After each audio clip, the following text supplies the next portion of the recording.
আসসালামু আলাইকুম ভিউয়ার্স। এই মুহূর্তে আমার সামনে যে ফোনটি দেখতে পাচ্ছেন এই ফোনটির মডেল Redmi Note 10 এস। তো এটার মূল প্রবলেম সেটা হচ্ছে 2 নাম্বার সিম কার্ডটা পায় না।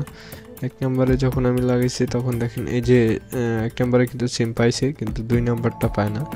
তো এই ফোনটার মূলত সিম কার্ডের যে লাইনটা সেটা আপনার প্রসেসর থেকেই আসে। অর্থাৎ আমি ডায়াগ্রামের মাধ্যম দিয়ে এটা চেক করার পরে বুঝলাম যে এর যে পরিমাণ জিআর থাকার কথা কানেক্টরে ঠিকঠাক মতো নাই। তো এখন আমি এটার প্রসেসর যেটা আছে সেটা উঠায় রিভলভ করব।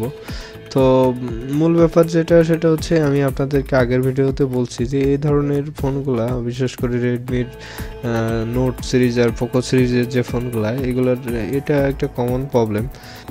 এটার এই প্রসেসরটা অনেক ওভারহিটিং হওয়ার কারণে মূলত এই ঝামেলাটা হয়। তো আপনার ফোন যখন আপনি কোথাও থেকে এই ধরনের প্রবলেমের জন্য সার্ভিস করবেন তখন একটা জিনিস খেয়াল করবেন, অথবা সে কি টেকনিশিয়ান ভাইদেরকে বলবেন যে এর উপরে যে আপনার হিটসিং যে ইটা থাকে আপনার পেস্ট, তো সেটা থার্মাল পেস্ট বলে যেটাকে আর কি, সেটা যেন ঠিকঠাক পরিমাণ মতো সেখানে দেওয়া থাকে। অর্থাৎ আপনি যদি সেটা না থাকে অবশ্য এটার আবার এরকম হওয়ার সম্ভাবনা থেকে যায়, যেহেতু এটা অনেক হিট হয়, অনেক টেম্পারেচার থাকে। কোনো সময় এটা টেম্পারেচার 100 ডিগ্রি পর্যন্ত হয়ে যায়। তো এটা আসলে একটা অনেক প্রয়োজনীয় একটা জিনিস থার্মাল পেস্ট।